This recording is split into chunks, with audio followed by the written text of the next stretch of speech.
I wake up at 5:47 a.m. every weekday, 3 minutes before the alarm. My body knows the routine. Coffee first. Black. 2 scoops from the canister Lena bought at Costco. The kitchen is quiet except for our 10-year-old refrigerator and Daisy's tail thumping against her bed. Lena sleeps until 6:30. Her auburn hair spreads across the pillow, and at 42, she looks younger than her years. Corporate life agrees with her. The stress keeps her thin, the travel keeps her interesting. I'm 45, a high school math teacher at Jefferson High. Algebra 2 and pre-calculus. Same job for 12 years, same commute, same lunch packed at 6:15. The kids stumble downstairs at 6:45. Mason first, 13 and all elbows. Ellie follows, 10 years old and already more organized than her brother. Lena appears at 7:05, dressed in her corporate uniform, navy blazer, white blouse, heels that click against our hardwood floors. Coffee's fresh, I tell her. She pours a travel mug. Morrison account presentation this morning, then lunch with the regional team. She kisses my cheek without looking. Can you handle pickup? I might be late. Sure, I reply. Same conversation for months. She's busy. I handle things. I drop the kids at Jefferson, park in the faculty lot, walk through the same glass doors. My classroom is room 237, 32 desks in rows, a whiteboard covered in yesterday's equations. At 3:15, I collect Mason and Ellie. They climb into my Honda Civic. Mason plugs in his phone. Ellie tells me about art class. Where's Mom? She asks. Work meeting, I say. Always the same answer. We drive to our quiet neighborhood where every house looks like ours. I unlock the front door while Daisy barks inside. Snacks first, then homework while I prep dinner. Tonight it's spaghetti and meat sauce from a jar. Lena used to cook elaborate meals, but work has gotten busier. Dad, why doesn't Mom eat dinner with us anymore? Ellie asks. I pause, wooden spoon halfway to the sauce jar. She's working hard. Her job is important. But your job is important too, and you're here. 10 years old, and she sees what I've been trying not to see. Lena comes home at 8:47. The kids are in their rooms. I'm grading papers at the kitchen table while the dishwasher hums. Sorry, she says, dropping her purse. The Morrison people wanted drinks after the presentation. I don't know what that means. I've never had a job requiring drinks with clients at 8:45 on a Tuesday. Leftovers are in the fridge. She opens it, stares at the covered plate, then closes it. I'm not really hungry. We had appetizers. She pours wine instead. Pinot Noir from last weekend. I don't drink wine. How were the kids? Good. Ellie has a science project due Friday. Mason needs new cleats, I reply. She nods, scrolling through her phone while I talk. The light reflects in her eyes, and I wonder who she's texting at almost 9 p.m. I might have to go to Phoenix next month, she says without looking up. Regional conference, 3 days. Okay, I replied. You can handle things here? She asks. Always do. She finishes her wine and goes upstairs. I hear the shower, then the bedroom door closing. By the time I finish grading, she's asleep, curled away from me. I lie in the dark, listening to her breathe. 17 years of marriage, and this is what we've become. Parallel lives on separate tracks. She has her career, her travel, her late meetings. I have the kids, the house, the routine that keeps everything running. Maybe this is normal. Maybe this is what long-term relationships look like after excitement fades. Maybe I'm expecting too much. But lying here, listening to my wife breathe like a stranger, I can't shake the feeling that something fundamental has shifted. The foundation I thought we'd built feels hollow underneath. I just don't know what's living in that empty space yet. The soccer banquet is held in Jefferson High's cafeteria every November. Same folding tables, same pizza from Mario's, same awkward mix of parents making conversation while kids horse around. Mason's been playing for the Wildcats since he was 8. Lena was supposed to come, but work ran late again. I text her a photo of Mason receiving his trophy. No response. Coach Patterson steps up to the microphone. Before we wrap up, I want to thank our assistant coaches. He calls up Tyler Marks and Steve Chen. Tyler handles conditioning and defensive drills. Mid-30s, good-looking, drives a black pickup with oversized tires. Played college ball at Auburn. I excuse myself to find the restroom. Walking back, I hear voices from the alcove near the equipment room. Crazy busy this season, Steve Chen is saying. Tell me about it, Tyler responds. But hey, it's got its perks. I slow down, hidden by the trophy case. What kind of perks? Tyler laughs, low and crude. Some of the soccer moms are more appreciative than others. My chest tightens. Come on, man. You're married, Steve answers. So are they. That's what makes it interesting. Tyler's voice drops. You wouldn't believe what these corporate chicks will do when they're away from their boring husbands. Jesus, Tyler. I'm talking about the real deal here. PR chicks are wild, man. All that traveling, all those hotel rooms. PR chicks. Lena works in PR, travels constantly. The one from the Phoenix conference last month? Auburn hair, drives the silver Acura. Her husband teaches here. Math teacher, I think. Nice enough guy, but totally oblivious. The hallway tilts. Lena was in Phoenix last month. 3 days for a brand positioning summit. She bought me a t-shirt from the hotel gift shop. That's harsh, dude. Hey, I'm not the one who's married. Room 847, twice in one night. Told me her husband thinks she's in meetings. Blood rushes in my ears. I walk back to the cafeteria on autopilot. The fluorescent lights seem too bright. Everything looks artificial. Mason runs up with his trophy. Dad, can we get ice cream? Sure, buddy. My voice sounds normal, like nothing happened. Lena is at our kitchen table when we get home, laptop open, wine glass within reach. How was the banquet? Fine.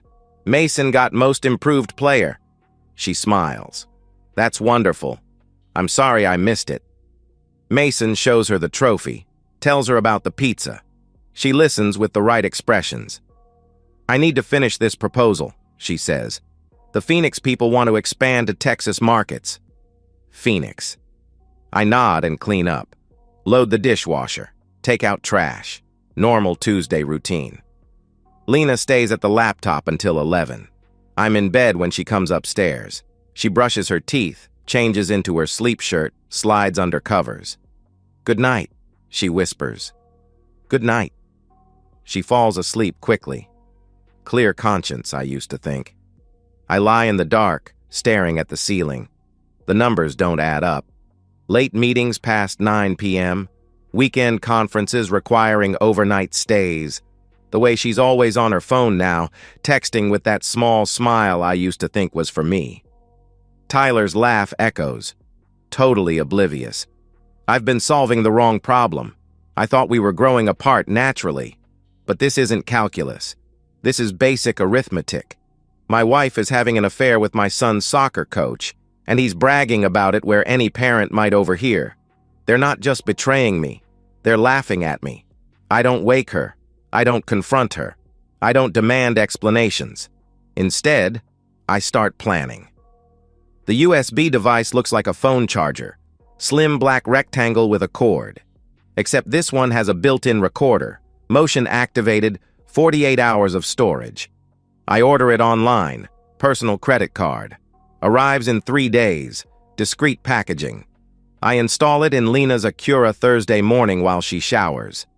The power outlet sits between the front seats, hidden but accessible. Records automatically when the car starts. Simple, efficient, legal. It's our jointly owned vehicle. The cloud mirroring takes more planning. Lena has an old iPad in the kitchen drawer, forgotten but still connected to her Apple ID. I enable notification mirroring, position it in my desk drawer at school. Screen recording software goes on our shared laptop. I set it to capture everything, save to a hidden encrypted folder. No dramatic gestures, no private investigators, Just careful documentation using access I already have. The first recording is 3 days of routine. Lena talking about traffic, humming to radio, taking work calls. Nothing incriminating, but it establishes baseline. The text messages are more revealing. Friday, 11:47 p.m. Tyler. You looked good today, Lena. Stop, Tyler. Can't help it, Lena. Cole's right downstairs. I screenshot everything. Date stamps, phone numbers, content. Saturday, 2:15 p.m. Lena. Kids are at my mom's until 6. Tyler, your place? Lena. Too risky. Hampton Inn on 280. Tyler. Room number? Lena. 237. Funny coincidence. Room 237. My classroom number. Bank records tell their story. Hotel charges I didn't know about. Restaurant bills for 2 when she claimed to eat alone. Victoria's Secret purchase. Lingerie I've never seen. I open a separate account at a different bank. Transfer money in small amounts. Not stealing. It's my salary too. But I need resources she doesn't know about. The lawyer consultation happens during lunch. Sarah Morrison, family law attorney. Her office is downtown, 20th floor with a view. What can I help you with? I slide a folder across her desk. I need to understand my options. She scans the printed emails and screenshots. Her expression doesn't change. How long has this been going on? She asked. 4 months documented. Probably longer. Children? She questions. 2. Mason 13, Ellie 10, I reply. She makes notes. Alabama is no fault, but adultery impacts custody and alimony. This documentation is thorough. I'm a math teacher. I like data. What are your priorities? She asked. Full custody. I don't want them living with someone who lies this easily. Courts prefer joint custody unless there's unfitness evidence, she replies. She's having an affair with their soccer coach, in hotel rooms paid with family money while lying to me and the kids. How is that not unfitness? It's adultery. That's different. But this documentation helps. Keep collecting, but nothing illegal, she replies. Everything here came from jointly owned devices, I answered. Good. Continue that pattern. And Mr. Whitaker, don't confront her yet. More evidence means stronger position. The next recording comes 2 weeks later. Lena's voice clear and casual. He's so predictable. Every morning, same routine. He never suspects anything because he never looks beyond his little schedule. Tyler's laughter in background. What does he think you do during work trips? Meetings, presentations. He actually believes I work 16-hour days in Phoenix. I told him the Morrison account required weekend research. He just nodded. How do you stand it? He asked. He's a good father, reliable. But Cole thinks love is meal prepping and homework help. He has no idea what passion looks like. I play it 3 times, memorizing every word. Predictable, reliable. No idea what passion looks like. 17 years of marriage, and this is how she describes me to her lover. Not cruel exactly, but dismissive. Like I'm a functional appliance she tolerates. That night I watch her sleep. She looks peaceful, content. Perfect arrangement. Stable home with predictable husband handling responsibilities. Plus excitement with younger man who makes her feel desirable. All benefits, no consequences. But every equation must balance. She's created a debt, and it's time to calculate interest. I don't confront her. I don't demand explanations. Instead, I keep building my case, preparing for the moment when I'll show her exactly how much this predictable man has been paying attention. She thinks I don't understand passion. She's about to learn that revenge is passion refined into mathematics. Cold, precise, and devastating when applied correctly. 2 days before Lena's annual branding summit, I print everything. 47 pages of texts, 12 hotel receipts matching supposed work meetings, screenshots of her calendar showing strategy sessions that were Hampton Inn afternoons, audio transcriptions with timestamps.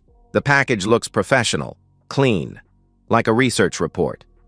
I make 3 copies, Each goes in a manila envelope with typed address labels.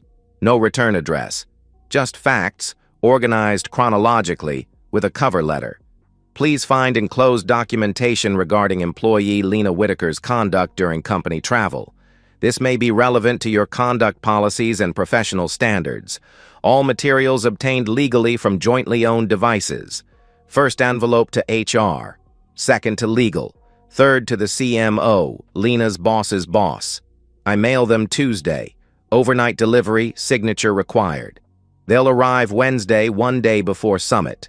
The school board gets separate package. Different approach, different evidence. This focuses on Tyler's professional conduct. School employee pursuing relationships with parents, using facilities for personal communications. I include the audio where he brags about soccer moms and PR chicks. Screenshots of texts sent during school hours. Timeline showing how his relationship with Lena developed during soccer season. Please find enclosed evidence of professional misconduct by Tyler Marks. Mr. Marks has used his position to pursue inappropriate relationships with parents, creating conflicts that compromise program integrity. I sign this one. Tyler will know who reported him. Wednesday morning, normal routine. Coffee at 5:47, kids at 6:45. Lena leaves early for pre-summit preparation. Kisses my cheek, says she'll be home late because of planning dinner. Break a leg, I tell her. She smiles, grabs her coffee, drives away to what she thinks is just another day. My phone buzzes at 10:23. Unknown number. This is Janet from HR. We need your wife to call immediately. I don't respond. Second text at 11:15. Cole, this is urgent. Lena's not answering. Do you know where she is? I delete it. During lunch, Mrs. Henderson calls. Cole, doctor. Phillips wants to see you. His office is cramped, filled with filing cabinets and motivational posters. Cole, we need to discuss a personnel matter. Tyler Marks has been placed on administrative leave. The board received allegations about his conduct. I nod. What kind of allegations? Inappropriate relationships with parents. Misuse of school resources. He studies my face. You wouldn't know anything about this? Tyler coaches my son's team. If there are conduct issues, parents should know. Did you file a complaint? Yes, I replied. I pull out a printed transcript. The conversation I overheard, typed like a deposition. I heard him bragging about sexual relationships with married parents. That seemed like something the board should evaluate. Dr. Phillips reads without comment, expression getting grimmer. This is serious, Cole. If Tyler figures out you're behind this... Dr. Phillips, I documented factual statements and conduct violating board policy. If Tyler wants to retaliate, he's welcome to try. My phone stays silent until 3:45. Then it explodes. 7 missed calls from Lena. 12 texts. Cole, call me now. Something happened at work. They're saying horrible things. Please answer Cole. They fired me. They fired me. Where are you? I pick up Mason and Ellie as usual. When we get home, Lena's Acura is in the driveway. I find her at the kitchen table, still in business clothes but disheveled. Mascara streaked, hair falling out of professional arrangement. Open wine bottle, half empty. Cole. Her voice is raw. We need to talk. I set my keys down. Kids, homework upstairs. They exchange a look but don't argue. I sit across from Lena at the table where we've shared thousands of meals. They fired me, she says. I know. Her eyes widen. You know? How? Understanding dawns. Janet called you? Yes. What did she tell you? I reach into my bag, pull out a thick folder. Her name on the tab in my handwriting. I open it, spread contents across the table. Printed emails, text screenshots, hotel receipts, bank statements, photos of lingerie I've never seen. Lena stares like they're written in foreign language. How long have you known? She whispers. 4 months of documentation. Suspected longer. She picks up a text printout, reads her own words. Hands shake. Cole, I can explain. No need. Evidence explains itself. This isn't what it looks like. I pull out my phone, press play. He's so predictable. Never looks beyond his schedule. Cole thinks love is meal prepping and homework. He has no idea what passion looks like. Her own voice fills the kitchen. Clear, unmistakable, dismissive. Where did you get that? Your car. Amazing what people say when they think no one's listening. She reaches for wine with trembling fingers. How much do they know at work? Everything. HR, legal, and CMO all received complete documentation this morning. You sent this to my job? Voice climbs an octave. Cole, my career... Your career was built on lies, travel expenses, overnight meetings, weekend conferences, all fraud. She starts crying. Raw, ugly sobs. Please, we can fix this. I'll end it with Tyler. Find another job. Counseling. Tyler's been fired too. Crying stops. What? Administrative leave pending investigation. School boards don't appreciate employees who brag about being intimate with parents. She stares like seeing a stranger. You destroyed both our jobs. Tyler should have thought about consequences before bragging in school hallways. I stand, collect papers, return them to folder. Where are you going? She asked. To pack, I replied. Pack? She questions. Filing for divorce tomorrow, full custody. The kids and I are moving to Oak Street, 2 bedrooms, month to month. She follows upstairs. Cole, you can't take my children. Our children. And yes, I can. Adultery, financial deception, job loss due to misconduct. Any judge will see the pattern. In our bedroom, I pull a suitcase from the closet, start packing. This is insane. You're destroying our family over a mistake. I stop, turn to face her. A mistake is forgetting milk. This was 4 months of deliberate deception, planning, theft, lies to me, the kids, your employer. I never meant... You told Tyler I was predictable, reliable, that I had no idea what passion looked like. I zipped the suitcase. You were wrong about that last part. Downstairs, the kids pretend to do homework while obviously listening. Mason, Ellie, pack some clothes. We're staying somewhere else. Why? Ellie asks, voice small. I look at Lena. Give her one chance to take responsibility. She just stands there, wine glass in hand, saying nothing. Because sometimes adults make choices that hurt families, and when that happens, other adults have to protect the people they love. Mason understands first. 13, old enough to know dad packing suitcases means something permanent broke.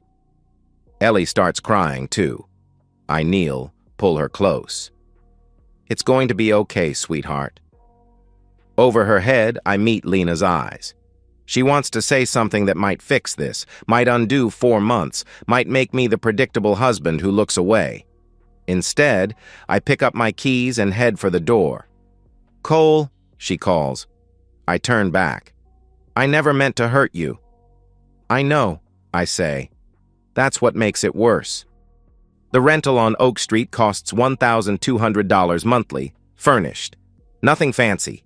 Beige carpet, white walls, mismatched appliances. But it's clean, and it's ours. Kids get their own rooms. I take the pull-out couch. It's like camping, I tell Ellie the first night. Will we go back home? She asks. This is home now. Mason adjusts faster.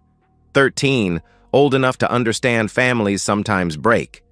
He focuses on gaming console and Wi-Fi password. I file divorce papers Friday morning. Sarah Morrison meets me at courthouse, all business in her dark suit. The adultery documentation is solid, she says on courthouse steps. Won't require fault for divorce, but impacts custody and alimony. I don't want alimony, I want my kids. Evidence supports full custody, job loss, deception, financial impropriety, but prepare for a fight. Lena's lawyer is Marcus Chen, Steve's older brother. Family connections. He calls Sarah 3 days after filing, which she puts on speaker. Mr. Whitaker's demands are unreasonable. My client made a mistake, but she's still a fit parent. Your client committed adultery for 4 months while lying to family, Sarah responds. Used family money for hotel rooms, lost her job due to misconduct. How is that fit parenting? People make mistakes. I lean toward phone. Mr. Chen, your client told her lover I was predictable and had no idea what passion looked like, called me an appliance. That's not mistake. That's contempt. Silence. Negotiations drag on. Lena wants joint custody, shared time, split holidays. She's moved back with her parents, sleeping in childhood bedroom. She calls every few days. First anger. You're using kids as weapons. Then bargaining. We can do counseling. Finally, desperation. I'll do anything. I don't take calls. Let them go to voicemail. Delete without listening. Kids see her on scheduled visits. Wednesday evenings, every other weekend, supervised by her parents. Court-ordered temporary arrangement. Mason returns quiet. Does homework, plays games, doesn't talk about mom. Ellie asks more questions. Why can't mom live with us? Because mom made choices that hurt our family. Will she make better choices? That's up to her. What I don't tell them, I don't care anymore. Lena could become a saint tomorrow. Wouldn't matter. She broke something fundamental. Not just trust, the basic contract of marriage. The agreement we were building something together, that we were partners. Instead, she ran a side business, keeping me as reliable provider while getting real needs met elsewhere. That calculation, that deception, isn't something you come back from. Divorce finalizes Tuesday in March. Judge Patricia Hammond, stern woman in her 60s. Mr. Whitaker gets full custody, she reads. Mrs. Whitaker gets supervised visitation every other weekend and Wednesday evenings with possibility of unsupervised visits after 6 months compliance. Lena sits beside her lawyer in conservative navy suit, looking like she's attending a funeral. Doesn't look at me. Marital home will be sold, proceeds divided equally. Mr. Whitaker keeps pension and 401k. Mrs. Whitaker keeps personal belongings and car. Judge Hammond signs with practiced flourish. Divorce granted. 17 years ends with judicial signature and legal documents. Outside courthouse, Lena approaches me. Her parents wait by their car. Cole, she says. I stop, turn. She looks older, tired. Corporate polish gone. Kids need both of us. I know I messed up, but I'm still their mother. You'll see them every other weekend, just like court ordered. That's not what I mean. Really being their mother. Being involved. You should have thought about that before you told Tyler I was an appliance. She flinches. I never called you that. He's so predictable. Never looks beyond his schedule. No idea what passion looks like. Close enough. I was angry. You were honest. When people think no one's listening, truth comes out. I check my watch. I need to pick up the kids. Can we try to be friends? For Mason and Ellie. We can be civil co-parents who communicate about schedules, but friends? I shake my head. Friends don't lie for 4 months. Friends don't steal. Friends don't mock each other to lovers. I walk toward my car, leaving her on courthouse steps with parents and lawyer and wreckage of her choices. Kids take divorce news better than expected. We've been living apart 2 months already. So Mom won't live with us anymore? Ellie asks over dinner. That's right, but you'll still see her regularly. Will you get married again? Mason asks. Maybe someday. Would that bother you? He shrugs. As long as she's nice to us. That night, after homework and bedtime stories, I sit in quiet living room with coffee and divorce decree. Official document declaring marriage dissolved, family restructured, life fundamentally changed. I don't feel vindicated, don't feel free, just tired. Tomorrow I'll wake at 5:47, make coffee, get kids ready, same routine, different house. Mason has soccer tryouts next week, different team, different coach. Ellie wants Saturday art lessons. Life continues, always does. But tonight, in quiet of this rented house with sleeping children down the hall, I allow myself one moment of satisfaction. Lena thought I was predictable, reliable, too focused on routine to notice what was happening. She was wrong. I noticed everything, documented everything, used that information with surgical precision. The reliable husband she took for granted turned out to be the one person she should have feared crossing. 6 months later, I wake at 5:47 a.m. in the same rented house. Routine hasn't changed, but the weight feels different, lighter. Mason hit a growth spurt over summer. Taller than me now, all gangly limbs. New soccer team suits him. Coach Peterson focuses on fundamentals, treats kids like athletes instead of entertainment. Ellie started 5th grade with unexpected confidence, made new friends who don't know our history. To them, we're just the nice math teacher and his daughter who draws incredible horses. My divorce isn't secret. Small town, everyone knows everyone's business. But it's not the scandal I expected. Other teachers nod sympathetically, share their own stories. Parents are polite, professional. Few single mothers have made coffee interest clear, but I'm not ready for that complexity. Lena keeps scheduled visits with mechanical precision. Every other weekend, Wednesday dinners. Picks them up exactly on time, returns exactly when court ordered. We communicate through co-parenting app that timestamps messages, keeps lawyers out of scheduling conflicts. She found work in Atlanta. Marketing coordinator for healthcare nonprofit, 40% pay cut, but it's work. Drives up every other Friday, stays at Hampton Inn, different location across town. Probably can't stand sight of the 280 location. Kids adapt to routine. Mason talks about mom like dentist appointments, necessary but not exciting. Ellie still asks questions. Why don't you and mom talk more? We talk when needed, about schedules and school, but not like friends. No, sweetheart, not like friends. She accepts this. 10 years old, already learning some broken things don't get fixed, just managed. Tyler moved to Tennessee after investigation concluded. Lost teaching certificate, had to find work outside education. Heard his wife filed for divorce, took kids back to Mississippi. Another family destroyed by his need to brag. I don't feel guilty. Tyler made choices when he decided to pursue married parents, when he laughed about clueless husbands in school hallways. Actions have consequences. Basic mathematics. Thursday evening in October, while kids do homework, my phone buzzes. Unknown number. This is D. Lena's friend. Can we talk? D. Remember her from school functions, work parties, tall, blonde, always laughing too loud. One of the friends who knew about Tyler and said nothing. I delete without responding. She tries again. Please, it's important. Lena's not doing well. She needs help. 4th message. I finally respond. Not my problem anymore. She still loves you. She loved Tyler too. Didn't stop her from destroying our family. That was different. You were her husband, her life. I stare at screen, then type. I was her appliance. Someone predictable who handled boring parts while she got real needs met elsewhere. Those were her words. Messages stop after that. Week later, grading papers after school when Dr. Phillips knocks. Cole, got a minute? He comes in, closes door. Still makes me nervous. Wanted to give you heads up. Lena called school today. Asked about your performance, relationship with students, whether there'd been complaints. My pen stops moving. What kind of complaints?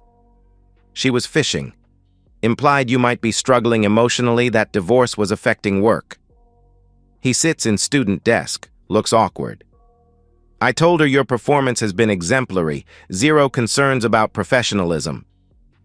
Thank you. Cole, I have to ask. Any issues I should know? Anything at home that might spill into work? I set down pen, looked directly at him. Lena's trying to create problems because she doesn't like custody arrangement. She wants ammunition for another court hearing. There are no issues with my work, student relationships, or emotional stability. He nods slowly. That's what I figured. Wanted to hear it from you. I've been teaching 12 years. My divorce doesn't change that I know how to do my job. After he leaves, I sit in quiet classroom thinking about Lena's desperation. 6 months of supervised visitation, and she's trying to manufacture evidence I'm unfit, calling my workplace for ammunition. The woman who cheated 4 months, who lied to our children, who stole family money for hotel rooms, that woman's trying to prove I'm the unfit parent. The mathematics would be funny if it weren't pathetic. That night, after kids are asleep, I call Sarah Morrison. Lena contacted my principal today, fishing for information about job performance, I answered. Not surprising. Her lawyer probably advised looking for leverage for custody modification.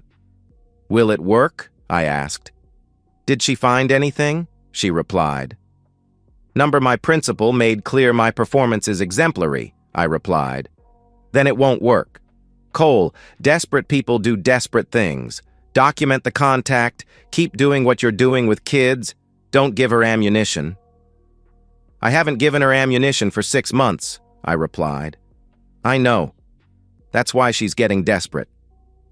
After hanging up, I walk through our small house, checking locks, turning off lights.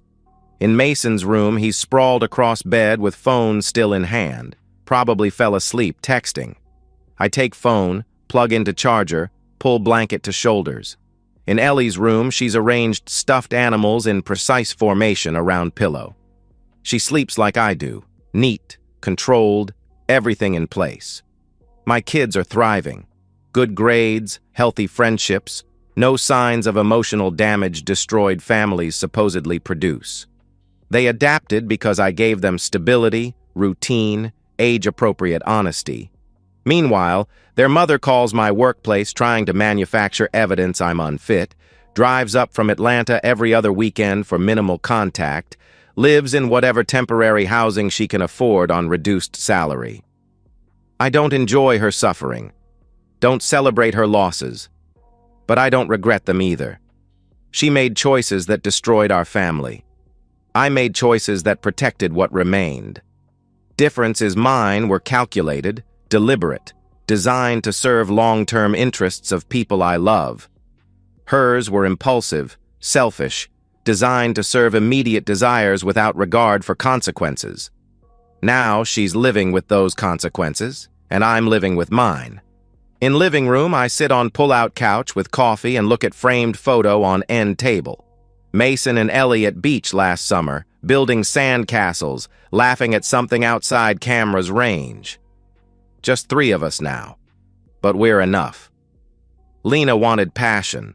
Found it with Tyler, in hotel rooms paid with money I earned, while I stayed home believing her lies about work meetings. She was right about one thing. I didn't understand that kind of passion. The reckless kind that destroys everything you claim to love for temporary excitement. But I understand different passion. The cold, patient kind that plans carefully and strikes precisely. The kind that collects evidence for months without revealing emotion. The kind that systematically dismantles someone's life using their own choices as weapons. She called me predictable, reliable. Said I had no idea what passion looked like. I hope she understands now she was wrong about that last part. In quiet of my rented house, with children sleeping safely down the hall, I allow myself complete honesty. I'm not telling this story to heal, to move on, to find therapeutic closure. I'm telling it as warning. To the next man who hears his wife laugh too hard at another man's jokes. To the husband who notices partner's sudden interest in weekend conferences. To the father who feels like appliance in his own home. Reliable, predictable, taken for granted. Don't blame yourself for their choices. Don't accept narrative that you drove them to betrayal by being boring, by not being passionate enough, by focusing too much on responsibilities. Document everything. Prepare carefully. When you're ready to act, do it with surgical precision. And that's the end of today's story. If you enjoyed it, please give this video a thumbs up and drop a comment below. Your support helps the algorithm push my content further. If you're new to the channel, don't forget to hit that subscribe button. It really helps me keep creating more stories for you. Thanks for watching, and I'll see you in the next one.